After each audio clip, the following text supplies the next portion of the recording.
transatlantic call from Hamburg, Germany, and Fredericksburg, Virginia, near DC. fantastic. So this is Fernanda Moncure or Moncure? How do you Moncure, French? Yes. Beautiful. What does Moncure mean? I think there's different interpretations, but I think it may be like my heart, or maybe like after a bishop or something like that. Oh, maybe wow. Religious sense to it. Yeah. And you have a very varied background. Yes. With forefathers, lineages all over the planet. Yes, yes. So I was in Germany in December to see Lübeck. You're from Germany, and it was beautiful. So I do have German background, Swedish and Spanish backgrounds, and I was born in Mexico. Wow. So I have, I'm a multilingual just like you. Oh, that's amazing. Yeah. So that's also how we came to get to know each other, actually, via live streams. You were taking part, I believe, either in my Abundance Challenge or in my Essential Holy Nights. Absolutely. How did you enjoy that? It was very transforming, very spiritually fulfilling, because a lot of times I think people don't have, they're so busy in their lives, and then they can come into one of those and they can take the time every day, and it opens up abundance, blocks that we create from childhood or wherever. And it's utilizing the essential oils and our olfactory system and then, everything to be able to go through the blocks. And it is very transformative. Yes. So I highly recommend it. What happened to you personally? Did you have any results or any takeaway? The biggest takeaway was truly to understand that abundance is, it's within as it is without, and it is a spiritual experience. So it is important to be able to recognize that we're all connected. And so as soon as you can go through those blocks, you're able to flourish. And I can say that personally, my life has flourished. I have been able to, in my personal life, just expand my awareness. And it has also, helped me in my financial life as well. So that is my takeaway from the 30-day in December that we did, November, December. Fantastic. Mm-hmm. And we'll do another one this year. Absolutely. I will sign up for it. I will offer it again from November 21st to December 20th. This is because the Holy Nights start on December 21st, so it will be non-stop. Yes. Then I will be offering again every day till the 6th of January from the 21st of November. And I'll be very happy you're joining again. Yes, absolutely. It's a very magical time. Actually, the day after we finished, I think he is here, but a friend of mine and I, now my boyfriend, he and I were able to go to Exerstein on the 21st and just finish, and I went there. And it was a beautiful experience because it was a place on earth that is, very energetically beautiful. And it has a lot of history, thousands of years of history. So can you describe that to us? Where is it exactly? What is it? So in Germany, there are these stones that just pushed out of the ground in the middle of the forest, and they just shoot straight up into the sky. And you can, now they have stairs that you can go all the way up. And so different religions have, come there. Catholics, different religions, because they recognize the sacredness of that ground and the energy there. And they even have a chapel that was built there by some monks. And so we were able to tour the grounds and walk around, and it was absolutely a beautiful way to end the 30 days of abundance. And, one of my goals was to be able to travel and experience life and share. and it was the perfect place to be on the Wow, 21st of December for the solstice. Yeah. fantastic. So that's the Externsteine, and it's in Lower Saxony. So Mhm. it's somewhere, I think, even a little south of Hanover, south of Hamburg, and it's highly recommended. Yes, it is beautiful. I did once a whole meditation weekend there with a group, Oh, you and did? that's very powerful. Yeah, yeah. Yes. I love these places. They're all around the world. There's one in Molokai. That's the most original Hawaiian island.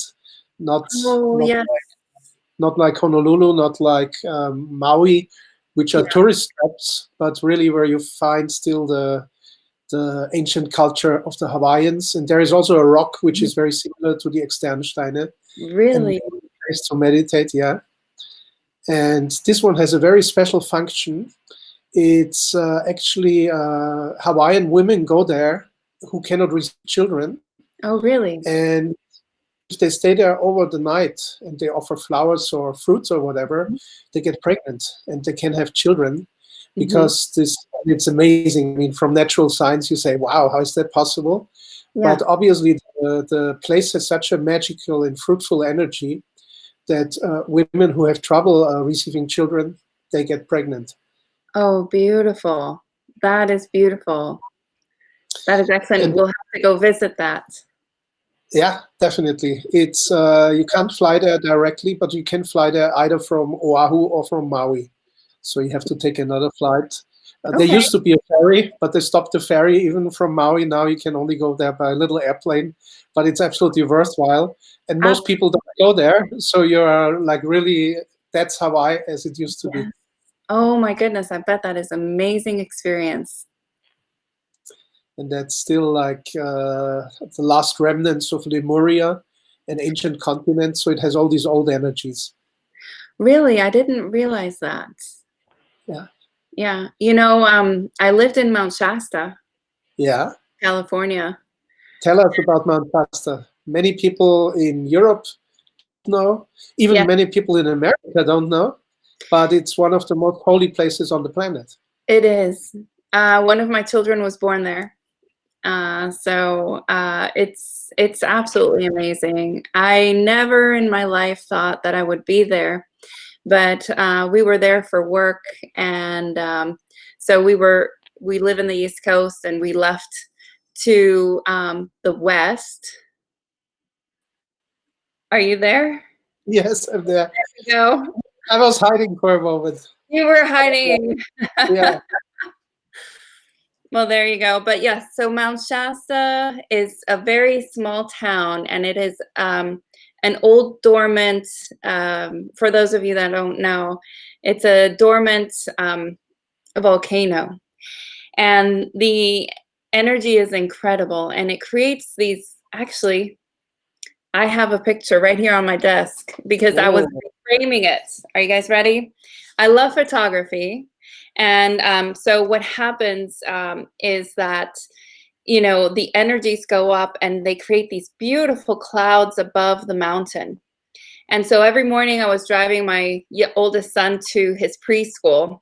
And one day I decided to just stop and look at the mountain because it was breathtaking. And so this is one of the circular clouds that I captured. I don't know if you can see it. There we go.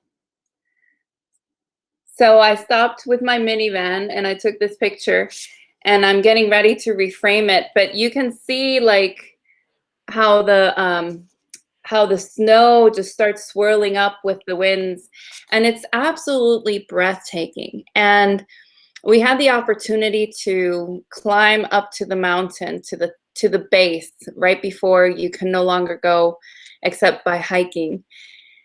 And I can tell you the energy changed, and it's the same in Exerstein. My boyfriend Jim, actually, I felt the energy so much that I couldn't push forward in Exerstein, and so he said, let's keep going. Do you want to go a different way? I said, no, let's push through. And once we pushed through that energy, we were able to reach this beautiful, like, light feeling And it's much the same way in Mount Shasta. It's just all that lava underneath the mountain is just creates a lot of energy. So the people there are just very healthy. The water is incredible. I would take my 3 children. At the time, they were 4, 2, and newborn, and I would take them to a place called the Headwaters in Mount Shasta, which is the headwaters for the Sacramento River that goes all the way down the state of California, and it's right there. And you just go with your 5-gallon jug and you just let that water come out of the mountain, and you fill up those jugs and take them home and drink them. Ooh, Yes. So very lively water, yes, energized water. very energized water, just straight out of that mountain, literally. Now, And the shape of the cloud above the mountain, it looks like a UFO. And I have heard some people say also there is actually UFOs flying sometimes around Manchester. There they is do. also underground, there is some bases by, I don't know exactly who, US military. So it's quite an amazing place. And it's on the border between California and Oregon, I believe. Yes, it is. It So is. what do you think about the UFO idea? You know, when I grew up in a very Catholic, background. I actually considered becoming a nun. I went to a, place to actually explore that direction of my life, and I was very devout. And so that's the background I came with when I went to Mount Shasta. So I totally dismissed that, even though everybody there said, there's UFOs, those clouds are UFOs coming to pick up the energy, and there's people in the mountain. And I was like, I'm just here for a little bit. So at that time, I really didn't think much of it. But as time has progressed, and I have understood, how selfish would it be of us to think we're the only intelligent beings in the whole entire universe.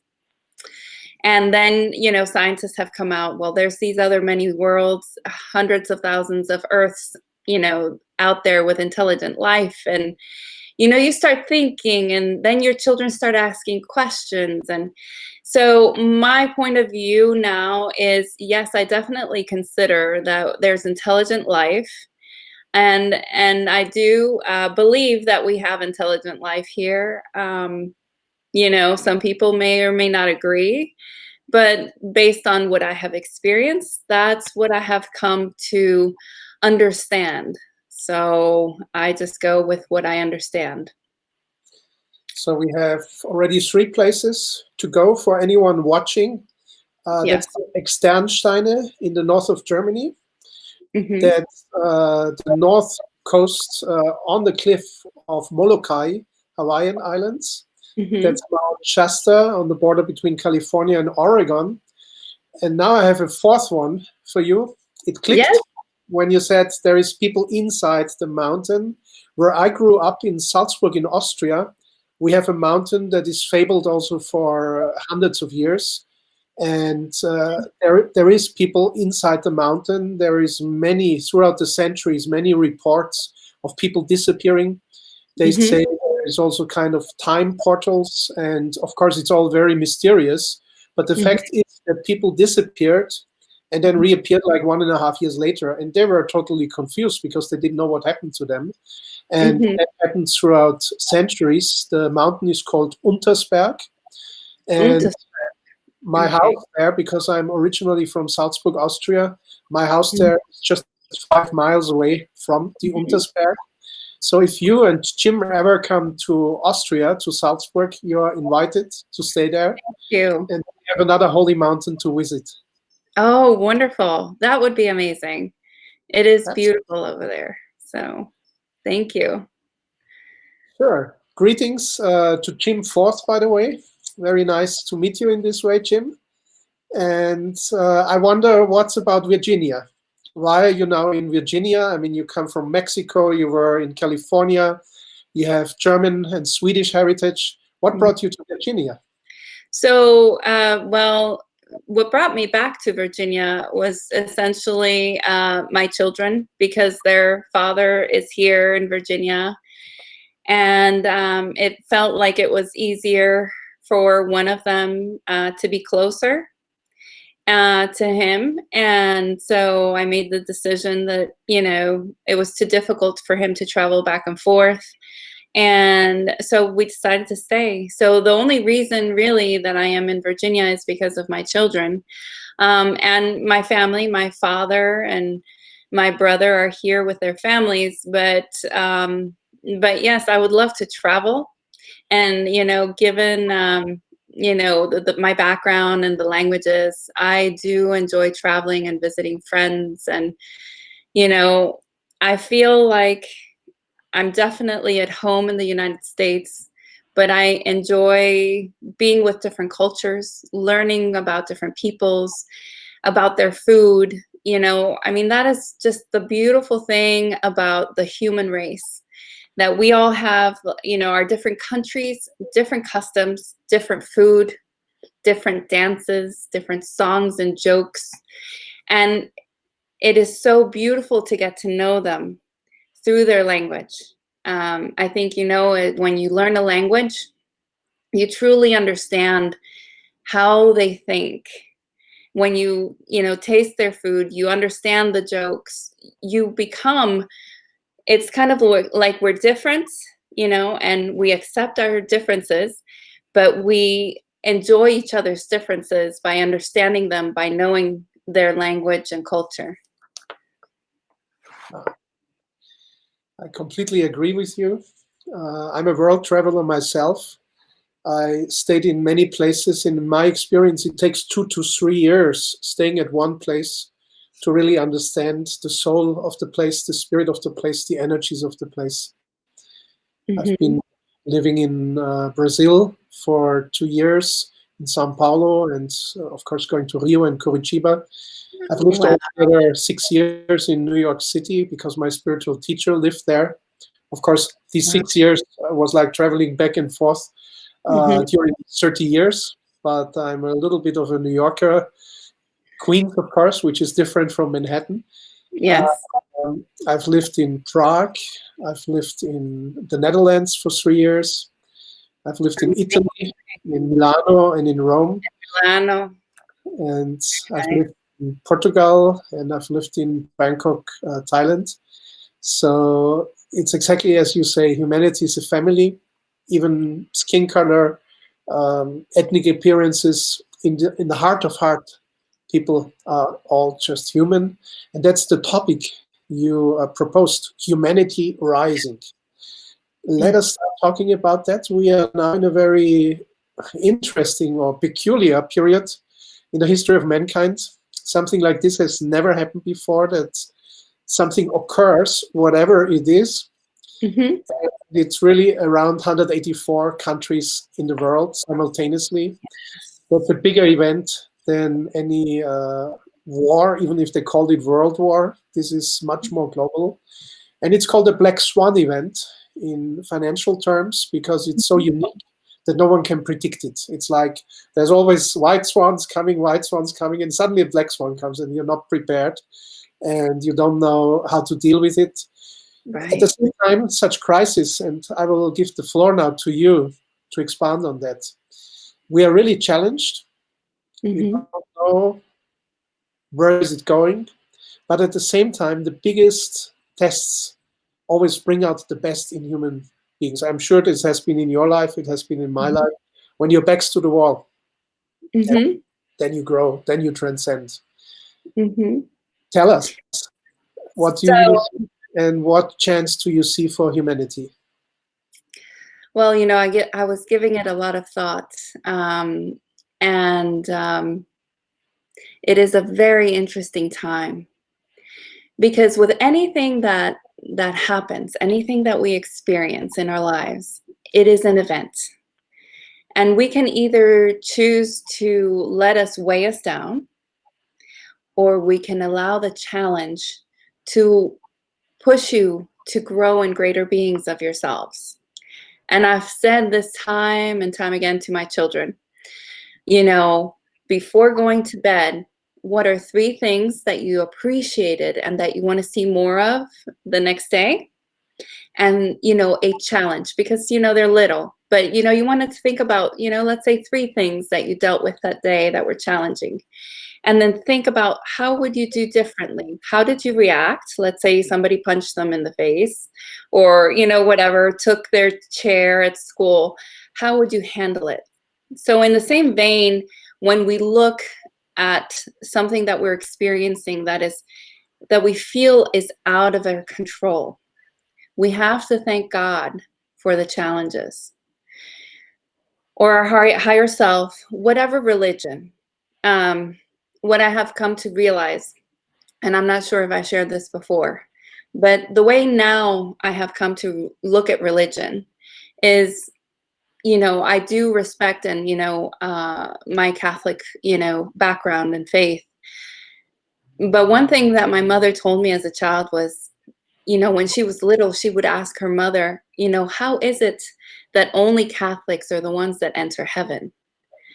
When they had some help in their house that she cared about, and they were Aztec or Indians, and she wanted them to be in heaven as well. And so, as growing up, I thought about that notion as well, that we can all have our different views of how we worship God, but God is God. God is not going to change. We all have our different ways, and religion is just like languages. We can say plum for apple, or manzana. The manzana doesn't change; it's still an apple. But what we call it may be something different. And I think at the heart of most religions is love and care for one another. And so, when we look at where we are, we have to unite as a humanity and look at inside of ourselves. And physically, we are in this life, but we are spiritual beings, that we start from heaven and we come into our space here. And things that may be happening in the heavenly realms are taking place right in front of us. The fight between good and evil. It's all in a choice. And it's not going to be, with a bunch of swords and knives. It all happens inside. And it was very, indicative when, all of this started happening. We were all coming into our homes, and we were all called to go within. And so when I recognized that, I myself, and I told my children, this is a time for prayer. This is a time for peace. We have been in such a hurry going nowhere in the hamster wheel. And so it's a time where we can step out of the hamster wheel. And guess what? The most important things in our lives are still with us. Our family. God put us here with our family for a reason. Sorry, there's a fly. I left the windows open. So he put us for a reason with our own families. We all have that one brother or sister we don't get along with, that one parent that we didn't understand growing up. It is for a reason. It's for our self-development. It's to provide the challenge so that we can grow in greater beings of ourselves. And, it is, very difficult that we're actually, feel like we're being forced to stay at home. For some women in certain situations, that is not a healthy thing. Certain people with certain financial situations is not a healthy thing. I mean, I was thinking, if it had been me with those 3 children when they were really little, that would have been so, difficult. But, outside of that, thinking about this on a spiritual level, we're all called to go within. We all have our own challenges and our own difficulties. And it is time to see, how can I become a bit greater being of myself with the challenges that we're being presented. So when we're thinking about that, how do we want, it's a time where everything is paused. And it's an opportunity to begin with a almost like a clean slate. It's kind of like when you don't have a job, you have the opportunity to go choose a job. You have the opportunity to create something, a different road, take a different, direction. And so that's where we stand, and we must be thankful for that opportunity, despite that it is difficult. Sometimes, I went through divorce. It was very difficult, and sometimes it still is. But when you recognize the pain of the way things were in the past outweigh what you're going to have to go through to create a better life, you recognize that you have to let go. It is a time where we can look as a humanity. What are we doing? I mean, you look up in the sky and it's clear. You look at cities and they don't have as much smog. You hear about the oceans looking cleaner. So it's an opportunity to say, okay, what do we want to see as humanity? How can we build a world? And it's not for us to say we're going to all go out there and save the world. No, we work within what we can do, which is our family, and create a sense of sovereignty and independence. Do we have to have a parent telling, you know, create like your home to be independent like it was like 100 years ago?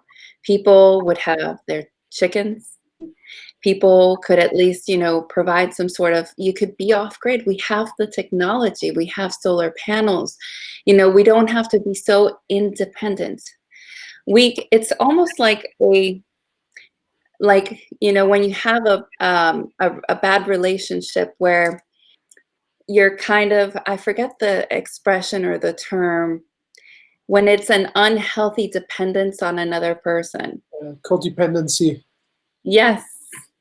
So you want to build a relationship where we are able to have a healthy relationship with, our communities. I mean, really the biggest thing is to understand that this is spiritual, and two, that we are co-creators with God. God, Jesus Christ, lives inside of us. We have that light within. We are different from the animals in that sense. They have consciousness, and the plants, they call them the animal kingdom and the plant kingdom.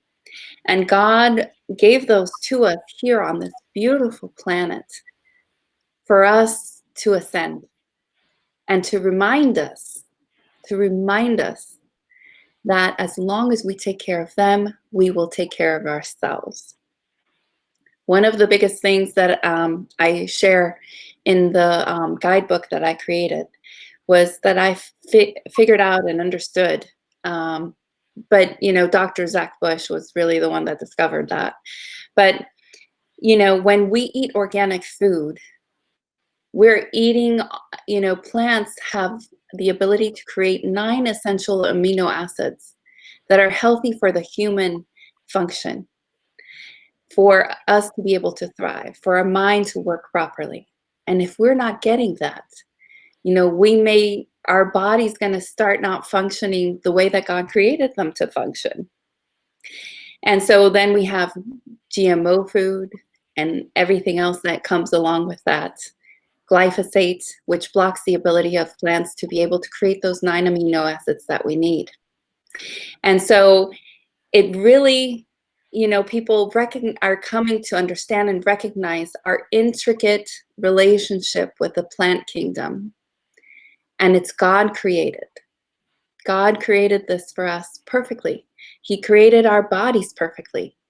I mean, if we say, oh, we're diseased by nature, then we're calling God not perfect. So then we're contradicting ourselves. Is God perfect or is God not perfect? So that's a huge arc you're opening for us. Independence and freedom, self-determination, based on love and respect, not only for other human beings, but for our animal and plant Mm-hmm. brothers and sisters, if I may call them like that. Yes. And that is a huge rethink or a huge reboot, basically, that is possible now. Now, there is a number of issues here, of course, and that is how people make each other dependent on each other, torture each other emotionally. Mm-hmm. We love each other and then we hate each other. We pull Mm-hmm. each other down. And these despondencies and dependencies, negative dependencies, is this something that, and I recognize this in the US, people are more freedom minded than in Europe. In Europe, still, you have to understand that your forefathers moved to America because they wanted to be freer. We Yes. were under kings and queens. We were serfs and or serfdom, I think it's called. And now we have strong political parties and strong social systems. In America, there is more freedom. Many people object to that. Other Mm-hmm. people, when we watch the development of the human freedom and independence and the possibility to create what we are here to create, heaven on earth, Mm-hmm. then freedom is probably one of the essential ingredients. Like you say, love, because God is love, and so freedom. And whatever takes our freedom away, and it starts with ourselves. Do we rob ourselves of the freedom by becoming a victim, by becoming making ourselves dependent, by saying to someone, "Oh, give us money, and then we can exist." Like some people say, "Oh, I just want to live from social security. I want the state to take care for me. I don't matter if I get the little money, but then I can just live and be happy." And other people say, well, there is more. There is more to create because we are co-creators, and there Yes. is something more on this planet to be created. Mm-hmm. Now you mentioned glyphosate and other blessings from uh, industrial lobbies that are really detrimental to Mother Nature, like Mm-hmm. genetically modified food and Mm-hmm. all kinds of poisons and synthetics. You are right. The dolphins are back in Los Angeles, in Yeah. San Francisco Bay, in Mallorca, in Venice. It Yeah. is amazing. We have the birds chirping. The skies are clear. We don't have all these jet streams. And people have now this chance for a reset. The Mm-hmm. question is, how strong are the lobbies? How strong are the political influences? Will this awakening also carry through to all these interest groups or power groups? Or what will happen, or what will have to happen in the people? Because in the end, it's all just people. Right. That a critical mass of people understands, well, we are not here to steal from each other. We are not here to lord it on each other. We are not here to take money from others in whatever way, because there are clever ways to take away money. Yes. Uh, for me, for example, as an economist, I studied economics when the gold standard was abolished and when the whole financial For system 7. became dependent on banks, on federal banks, reserve banks. There, a lot of freedom got lost, and we became, slaves. You mentioned the hamster wheel, turning Yeah. faster and faster and faster. People really, they're stressed out, and they have to work so hard for so little, and then still they run debt, and they can't make, a living properly. Yes. So that whole system will have to change, will change. It is. When is it It now? is already changing. And I want to bring that still into one more frame, and that is you are a solopreneur, you are a small entrepreneur, you are a courageous young woman saying, okay, I don't want to work corporate, I don't want to work for government agencies. I Yes. want to be self-determined. I want to be free. I want to be a solopreneur, a small entrepreneur. How do you see that all together? And why are so many people nowadays looking to be a small entrepreneur, a solopreneur? That is an excellent, excellent question. And so, how do I see? people making the transition to where I am, I think we will have to rethink how companies, how commerce is done. When you look at a big corporation, you know, um, you have somebody at the very top. I come from the financial field, actually. I don't know if I had shared that with you. Not yet. That's interesting. I was a financial advisor for group clients, and that was my background. And I helped people retire. You know, I helped them choose their, you know, for their 401ks and their 403bs and everything else. And I loved it. I loved helping them, you know. But as time went by, I kind of looked at everything, and I looked at, I just looked at everything. I have to, you know, I want to be careful what I say, but I recognized that it was just going to be very difficult for most people, because it was very difficult for most people to save. And then it's kind of like, where do you cut things, you know? And one of the things that I did recognize is in working in that field is that sometimes some people were getting paid millions and millions of dollars for their position. And then, you know, other people were getting paid, like teachers, very, very minimal amount. They're barely making ends meet. They're tired, exhausted, and overworked. And I was thinking, you know, back on something my mother taught me. And she said, Fernanda, you know, when you have a problem, just boil it down and look at it like a family, you know? And when you look at a company, and I believe in free commerce, and I very capitalist, you know? But when you look at a company that you have somebody that's earning, you know, $7 an hour, and somebody that is earning maybe $3,000 an hour, you know, that disparity is translated and seen in the society. And I have also heard, you know, somebody tell me, you know, Fernanda, the best way to have good, loyal workers is to not pay them enough. Just because they will never leave you, because they will want to feed their families. And I always thought that doesn't, you know, and I saw this person have like 3 different boats, fishing boats, and all sorts of stuff. And then I thought about those workers and everything they do to feed their families, and the little time that they spend with their families. And so I kept that in the back of my mind.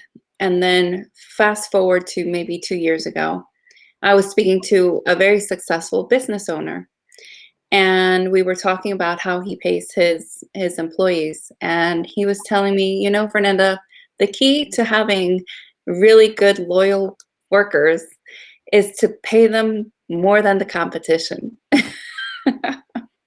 So a completely different opposite. So he said he was getting applications from the best welders, the best workers in the area. And they would stay with him because he was paying them 1.5 times or maybe 2 times what they were receiving somewhere else. And so they were delivering quality products. So I feel like we need to focus on quality in a whole, you know, in production and manufacturing. But also we need to look at how companies are, like the disparity between the highest and the lowest paid person, because that's how society is going to be, and that's how the money is going to be spent. I'm not saying everybody gets paid the same. You know, everybody has to get, you know, money is a tool of energy to kind of, I guess it kind of translates, you know, what energy input, output, what you're giving, and how it's moving, you know, through you, how energy is moving through you. And so money cannot be bad, as most of us are taught. And that's why people need to come do your 30-day abundance challenge, because you need to get through those blockages of, you know, that money is bad, et cetera, et cetera. But what we need to hold true is that we may need to rethink how we interact between one another. You know, if I have eggs and somebody needs eggs, how are we going to do this? Are we going to introduce cryptocurrency into this? Are we going to barter? Like, you have to think outside of the box because, like you said, you know, our money is fiat. It does not have any gold backing behind it. And that's a very vulnerable place to be for any country. So, yes. It's a crazy and vicious circle. And the question is really value. How much value is there behind gold, behind the Bitcoin, behind the eggs, behind something that you offer in talking with each other, in training people? That is really the question. Money is like a knife.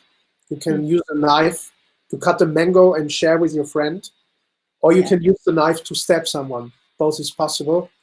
So the knife is not good or bad. The knife is just an instrument. Depends on you how you use it.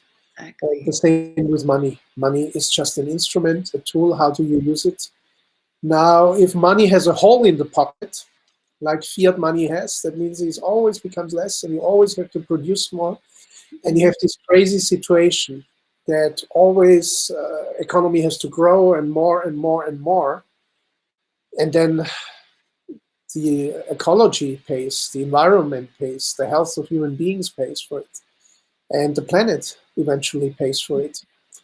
Then we have to see that is a very interesting situation. There is a hole in the pocket somewhere. No matter how much you put in, you lose it again. And if you don't stop that systemic mistake, then you keep running and you stay in the hamster wheel and you go crazy. You know what is interesting is I have heard a couple of different solutions. And that's what we need to think because we're so many of us. We can think of different solutions. One of the solutions that I have heard that I have not done much research on, but is the Ubuntu movement. Have you heard of that? Yeah, Ubuntu. Yeah. It is from Africa, actually, and it is based on sharing. And it's quite interesting what will eventually come. It really depends on the good hearts of people and what is fair. As you said, for example, like managers, CEOs, they earn like 1,000 times the money that a factory worker or a guy in the warehouse or who drives the trucks earn. And that's not really fair. I mean, that's bound. That brings me actually to The Richest Man in Babylon. I don't know if you have read that book, Yes. Richest Man in Babylon. And so basically, this is the Babylonian system, that if you become indebted, basically you become a slave. But you can work your way out of it by making money, and then you can buy your freedom back. And then if you become very rich, then you can even own other people. And it's very interesting. I mean, this is a philosophy 7,000, 8,000 years old from Babylon, and it hasn't changed that much. It has just put on a modern camouflage, a modern dress, a facade. But people are not being fooled. Right. I think in the hearts, you know, God gave us a great thing, and it's called intuition and a gut feeling for a reason. And I think everybody in their heart knows what is right. And I feel that if going forward, you know, if you see somebody who drops their groceries and you go help them pick them up, and we live a life where we are working from the heart and leading from the heart, I think that that's, you know, this is not going to be a change that is going to happen in 1 year, 5 years, 10 years. This is going to take 1, 2, 3 generations. But as long as we teach that to our children, each generation is going to take us closer to the goal.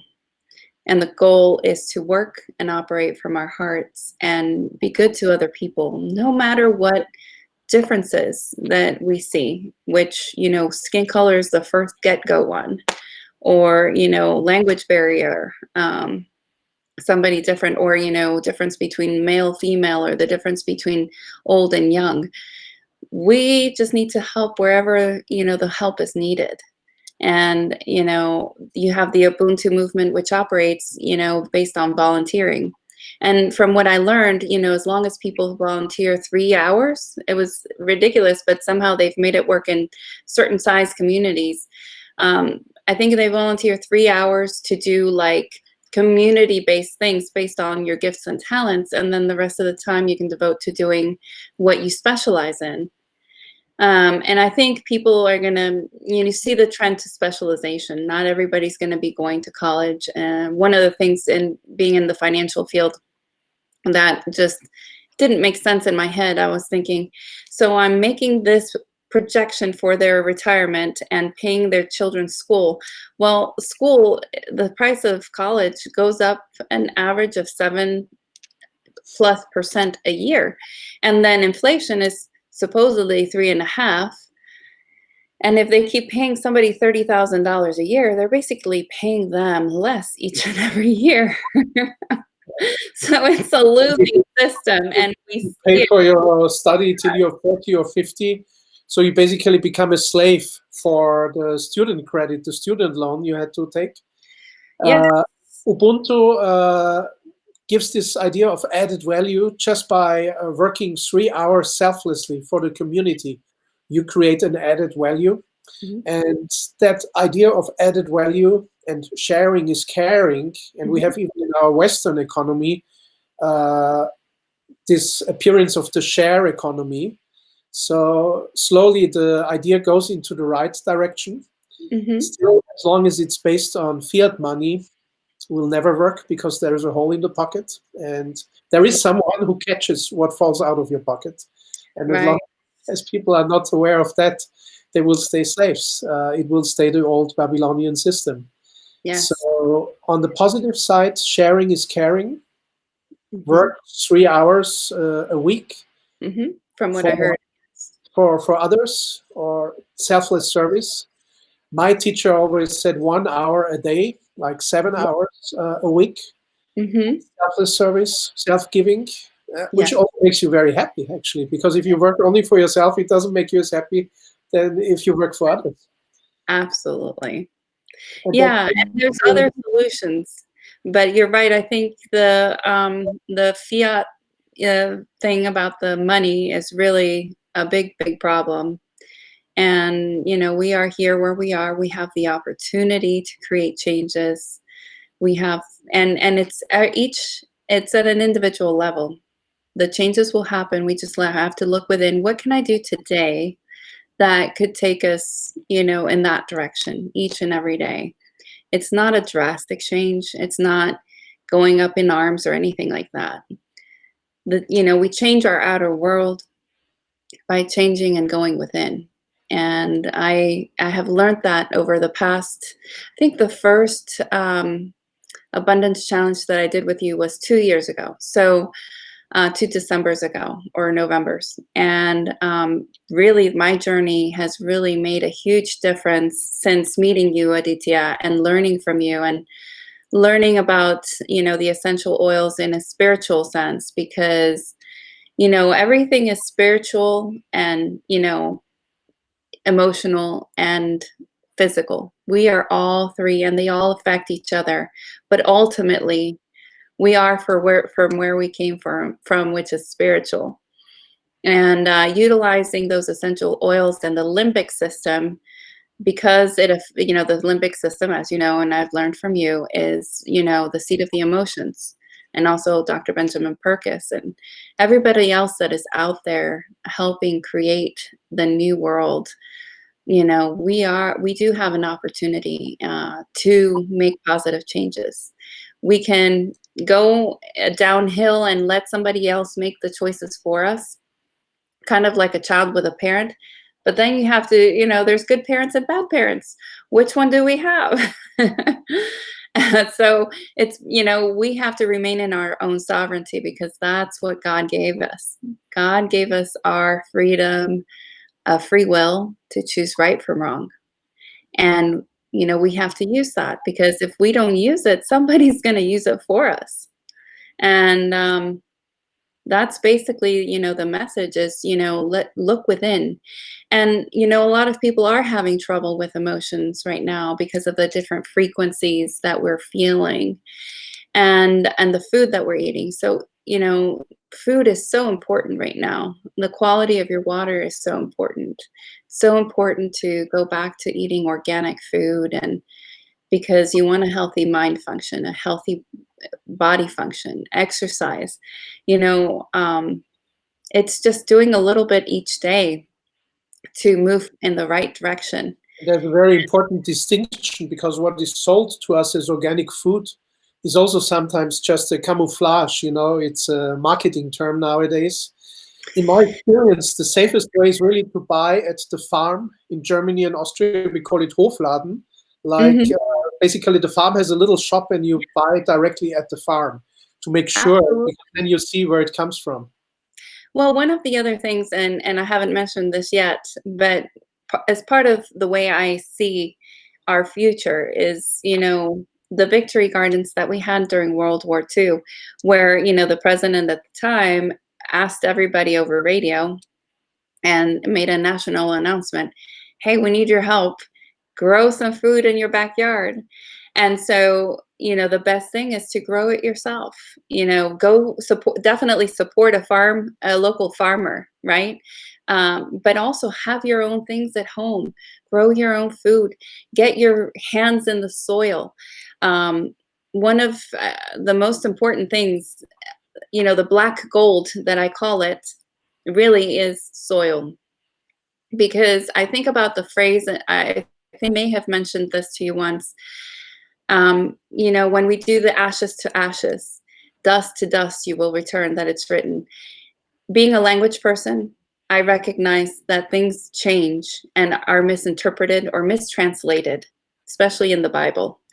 And so one of my goals right now that we've been taking time is to learn Sanskrit, to learn the languages in which all of these books were written, because you cannot get a true sense after it's been translated over and over, and you never know the other person's intention or their quality of their knowledge in the other language. But anyway, That's a I very really. good point. I know about 400 words in Sanskrit. Oh, you Uh, do? yeah. It's very important to know Sanskrit. Yeah. I didn't study Aramaic. I know a little bit Latin, Yes. but it's amazing that I think in the Council of Nicaea 315, or Council of Constantinople, they Yes. even officially put into place so-called correctores. So the correctors who were put in charge to Mhm. correct everything that was in the Gospels, which didn't fit What for, didn't fit their agenda? yeah, can Yeah. you imagine? And So I mean, even to give them the name correctores, it's yeah. amazing, because we are speaking about the living word of God.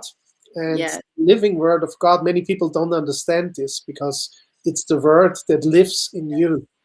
And Yes. it's the word that speaks to you constantly. And if you only depend on scripture, you will never Mhm. get it, what the living word of God is. Right. Absolutely. And so going back to dust and ashes to ashes, the thing that I believe, as I have come to learn from Dr. Zach Bush, the importance of soil, I have a feeling that the original phrase was actually soil to soil, Wow. because dust does not have any nutrient, none. How can we come from dust that is dead? Yeah.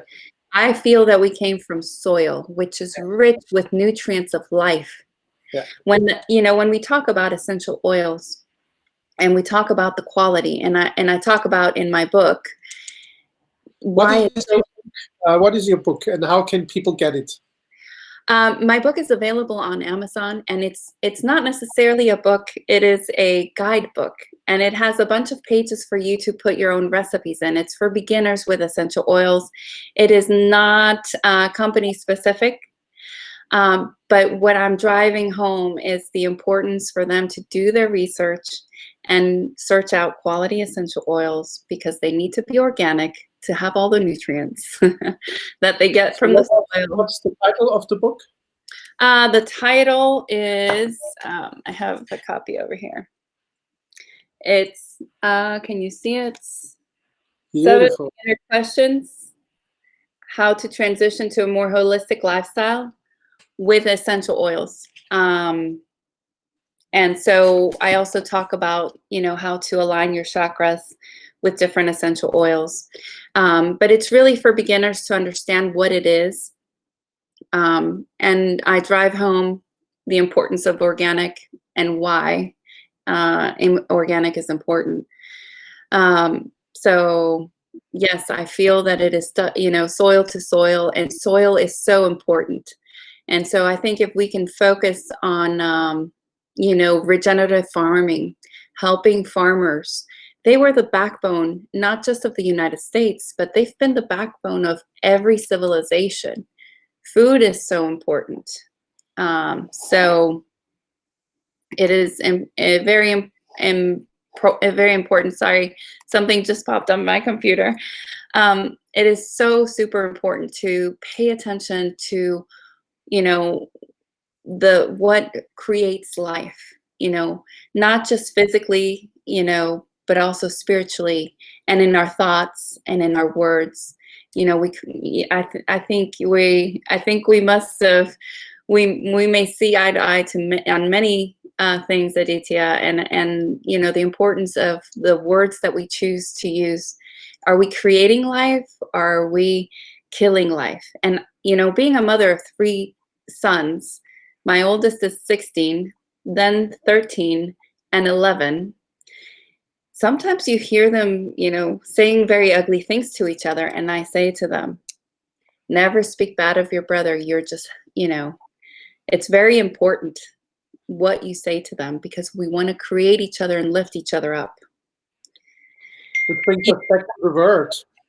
The word in the beginning was the word, and the word was with God, and the word was God. And the words you choose, the words you use, either create or destroy. And in Indian philosophy, the word is mantra. Mantra means there's power in the word. Actually, we always use magic words. We always use chants, but we are not aware of it, that even daily words that we are using, they all have a power, they all have a frequency, they all create. And a person creates his own situation, her own reality, by the words they use and by the frequencies these words embody. So you're very lucky to have these children, and they are very lucky to have you. Thank you. If they will accept it or not, that's also sometimes very funny. The parents, sometimes they're very unspiritual, and then the children become spiritual. Or the parents are very traditional, and then the children become very open, and then you have always these generational shifts. Yes. It's part of the beauty of life, It is. I think evolution, what you said before, not by revolution, we cannot create the change by hook or crook. Humanity will not be rising by, destroying old things, but only by evolution. Evolution is the divine way. Revolution is the not so divine way. Right. And one of the things that I'd like everybody to focus on is that when you're thinking of a solution, I like to think that I have had a lot of challenges in life, not as many as others, but the way that I see it in how you solve a problem is not necessarily to look at the problem and just go at the problem and start hurting or back. It's looking away for solutions. It's, thinking outside of the box. I mean, look at what you want to see and what you want to envision and create a solution to get there. Because when we're thinking about, our current economic state and our fiat money, are we looking to replace that? We may get remnants of, we need to look where we want to go and solve the problem that way. So I'm not sure. I'm hoping that, yeah, I think somebody's commenting, not by might or by power, but by my spirit. We are spirit. Yes, exactly. Very nicely said, Mary Betty. Very nicely said. So yes, it's thinking outside of the box and thinking in a different direction, not necessarily trying to fight it or revolt it. Just, it's kind of like the ocean. You have a wave coming, and let's say that there's that ocean pool. You don't swim against the current to get out of it. You swim at an angle to get out of it. Kind of let it push you too, but you're going in a direction. So that's one of the most wonderful things that I think I feel about this beautiful life here on earth, is that God gifted us the animals and the plants and everything, and we can create parables and we can learn from them. So kind of like the example I gave you about the ocean, we learn the way that we think. It's easier for us to grasp a concept when we're thinking about, like, a wave with the ocean. Just don't swim against the current. Swim at an angle, because and you have experienced that. And each time, we will evolve. As humanity rises, we will come to understand things more easily and more quickly as we open our hearts, and I think it's a beautiful time to be alive. And people need to recognize that, even if they're going through a difficult time, just look within. Look inside of your heart. How can you serve the people that are closest to you? What lessons can you learn from the friction of your relationship with that person? When we're having marital problems, what is it? Rise above that challenge. Rise above that wave that's coming. Don't swim away from it. Swim to it and get through it. And I know, and I I'm very confident that everybody has it in their hearts, because we all have God and Jesus, or whatever you want to call it, inside of us. It's living in here. And I really feel that we can create a beautiful world where we're lifting each other up and not fighting each other. It's the Christ consciousness Yes. that is in the heart of every human being. In India, they call it the Krishna consciousness. And Krishna and Christ have the same root etymologically. It's the Buddha consciousness, or the Buddha nature. So it is something universal. And as you said in the beginning, religions, they are just like different languages, but the information is universal. Yes. In my picture, or in my metaphor, it's like you may worship God in this temple, or in this church, or in this mosque, but God is like the sky that is above all of them. And you may even choose to be outside of a temple or a church, and still you worship the same God, because it's the sky spanning above all of us. Yes. Now, the heart. My first mentor always told me the heart unites, the mind divides. The heart unites, the mind divides. And what we see, we talk about the fiat money and the Babylonian system and the hole in the pocket, and someone is receiving that money that is falling out of your pocket. Allegorically speaking, another typical power mechanism or power strategies to divide people, to hunt them against each other. The Buddha was all about going beyond the extremes and being in the golden middle. And Jesus was about being above good and evil. So not just between good and evil, or just being totally good, but being beyond good and evil, which is a very interesting concept, because then you're not bound in polarity anymore. You're not bound in the pendulum swing anymore. So whether you go with Buddha, the golden middle, or you go even with Jesus, you go beyond good and bad. It always shows us unite, be in the balance, and don't go to the extremes. Don't say I'm on the left or on the right, because we are all human beings. And watch what they are doing to you if they divide you up. Divide et impera, this was called in Rome, divide and conquer. And who divides? The mind divides. Who unites? The heart unites. The heart unites. That's what I hear out of your philosophy. So can you expand on that a little more? Expand on the coming from the heart consciousness? Division tactics, Division. strategies. You know, hunting people against each other, even a whole nation being polarized, when the answer is beyond the polarity, in the golden middle, or even beyond good and bad. So we see that every day. I think the polarity that we all know and recognize is male and female. And we're complementary. And you see that when we become one and we create a child, you know, through God. And right now, what we're experiencing, I feel in the United States at least, is this polarity of, you know, political views. And it's either, you know, you're on one side or the other side. And I said, I'm stepping away from this. I'm not from here and I'm not from here. You know, I have some views that are this and some views that are that. And then I was like, am I at a football game? It's like this team and versus that team. Which one am I on? Which stand, you know, what color am I wearing today? And I thought, oh, this is so childish. How can we, you know, do this? And you see that all the time. And I feel that everybody should, you know, think for themselves. And it's kind of like one of the things about Catholicism is like, or in every other religion, is I was told if you didn't believe this, and this, and this, you're not Catholic. You know, if you divorce, you know, your children are not gonna be legitimate, you know, or whatever it is, right? And then things kind of changed.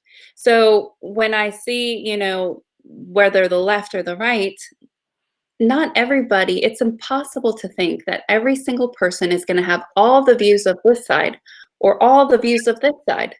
We're all going to have like varying degrees of everything. So in a sense, you're right, that it may be that it is a division that is unnecessary, you know, and, you know, people need to think outside of the box, you know, and make their own choices. And when you think about, you know, Christ consciousness is above, you know, good and evil. I've been giving a lot of thought into that lately because, you know, as the experience that I have experienced of going through divorce, I think that I am right. And then he thinks he is right. And then you go into a courtroom and you're like battling it out. He did this, she did that. And then the judge always picks something right in the middle, you know? And it's kind of like, oh my gosh, you know, he has a certain point of view that comes from his experience. And I have to honor it and I have to respect it. You know, I have my point of view as well, and he should honor and respect it, right? And having lived through like a long custody thing, I came to recognize, you know, it is very hard and difficult, but there's something beautiful that you get to learn through going through that process. And that is that, you know, there's two sides to every story. The way you remember things is not exactly what happened, because everything changes, because thought is always, you know, memory is interesting. So memory is one of the modifications of ignorance, according to the yoga philosophy, because memory has always fallacy. There's always some things, even 10 minutes later, you already remember in a different way. 1 hour later, they have done interviews with people standing at a crossroads where accidents usually happen.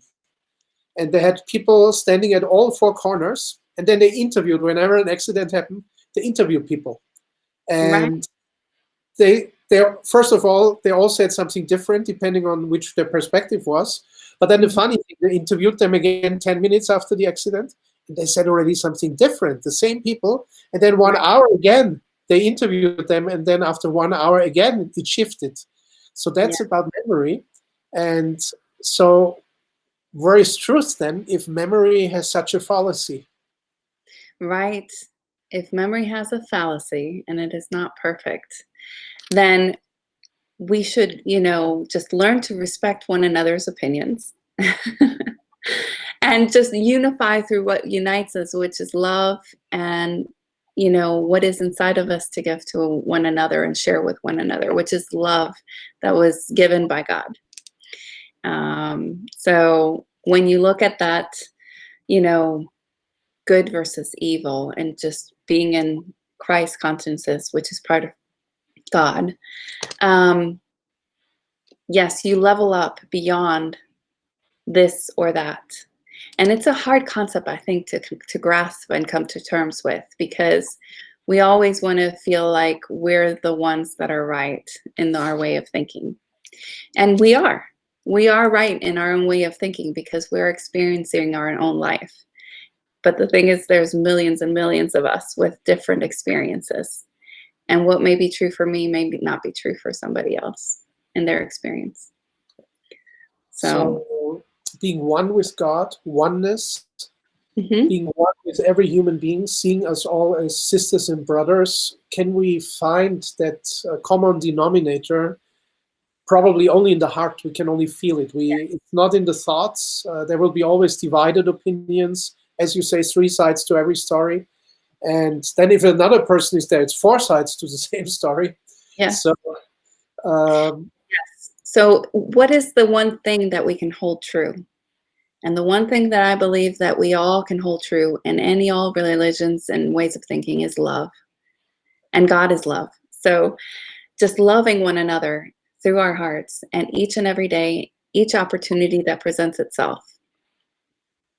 Beautiful. And it starts with loving yourself, because if you don't have love inside yourself, how can you love others? Loving yourself, why? Because God is closer to you than hands and feet. He's inside you. Right. And I, and you're saying something that you said in your 30-day abundance challenge. And I recommend everybody to take it, because I think that that's what you begin with.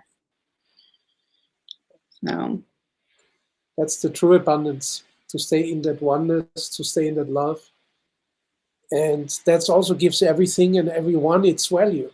You yourself feel valueless. Some people, they feel so miserable because they feel they're not good enough. They're depreciating themselves.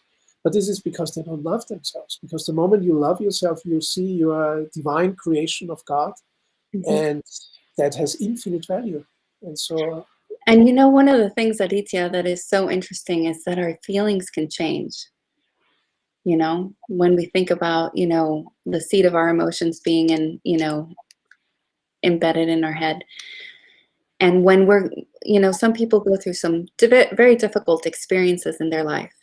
Yeah. And you see some of them succeed, and some of them, go down and give in to addictions and alcohol and whatever else. And yes, it is a choice, but a lot of times, it's like, how are you feeling? And so we must always remember that feelings can change, and we can change those feelings. And one of the tools that I always recommend for changing the feelings is the essential oils through the olfactory system. You could be having a terrible day, and then you introduce certain plants that are given by God. And, or when you go and peel an orange, and, orange essential oil is, perks you up, brings you up, brightens up the mood, for example. So go eat a mandarin or an orange or a tangerine, when you're feeling sad and depressed. And God just gave us all the solutions are right there. And the Garden of Eden. Yes. The Garden of Eden, where all the flowers and all the fragrances and scents, and Adam and Eve, they were happy. And then recognizing there is good and bad, and then the fall started. So really to reintegrate yourself, to become whole again, to become holy again, really has a lot to do with these paradisical fragrances, and essential oils are definitely worthwhile to try. We have incense in the church, in the Roman Catholic Church. I also grew up as a Roman Catholic, and I love the frankincense and the myrrh that they are using in the church. But also I meditate for more than 36 years now. Mm-hmm. And I use, and I'm very differentiating between different incense sticks, because a lot of them are synthetical, a lot of them have tar inside, and there's only a few that are really good, with sandalwood as a base. and then real essential oils. So Oh, that's also here for real incense sticks. It's always essential oils that are used. yes. That is amazing. Yes. And so it's so important to take care of our feelings and our emotions, because we could be going through something really difficult. And when we center ourselves and, we pray, meditate, and the easy, quick way is to, be able to use our olfactory system to be able to get us back into gear. But, God gives us so many different ways to do it. And I think, like, my brother is online, George Ibarra. um, he said something very wise there, and he says, you can't give what you don't have. If you love yourself, then you can love others. And that is so super true. And that's at the core, like you said, it's, feeling, if you are down about yourself, if you don't feel like you have something within yourself to have, just love yourself, find what makes you happy, let yourself shine, follow your passions and your gifts and your talents. I think that that's one of the greatest things. We're here to live and be happy and create music, and being at home, we all have that opportunity. Break out some coffee cups or something, glasses, create music. It's our opportunity to think outside that box and love ourselves by doing the things that we love to do. So thank you, George, for that quote, which is very true. So discover your inner divine emotions, discover the Garden of Eden inside you, deep inside you. Use fragrances, use essential oils for that. Get the I book of one thing. Fernanda, the 7 beginners questions Yeah. to essential oils. Mm-hmm. It's, find this reintegration, become whole again, reconnect and reintegrate. And then you will be very happy, because then it's already inside you. It's not lost. It's just that there's this book of Carol Truman, I'm sure you know it, Yes. Feelings Buried Alive Never Die. And Yes. many people, they make this mistake, they bury their emotions and then they become real hindrances and blocks and like snakes and scorpions, and then they cover our true emotions, our divine emotions. Yes. That is beautiful. That is a really good book. And Dr. Carol Mine has another one that I love to use. I actually have it right here, which I highly recommend people to also check out. It's releasing emotional patterns with the essential oils.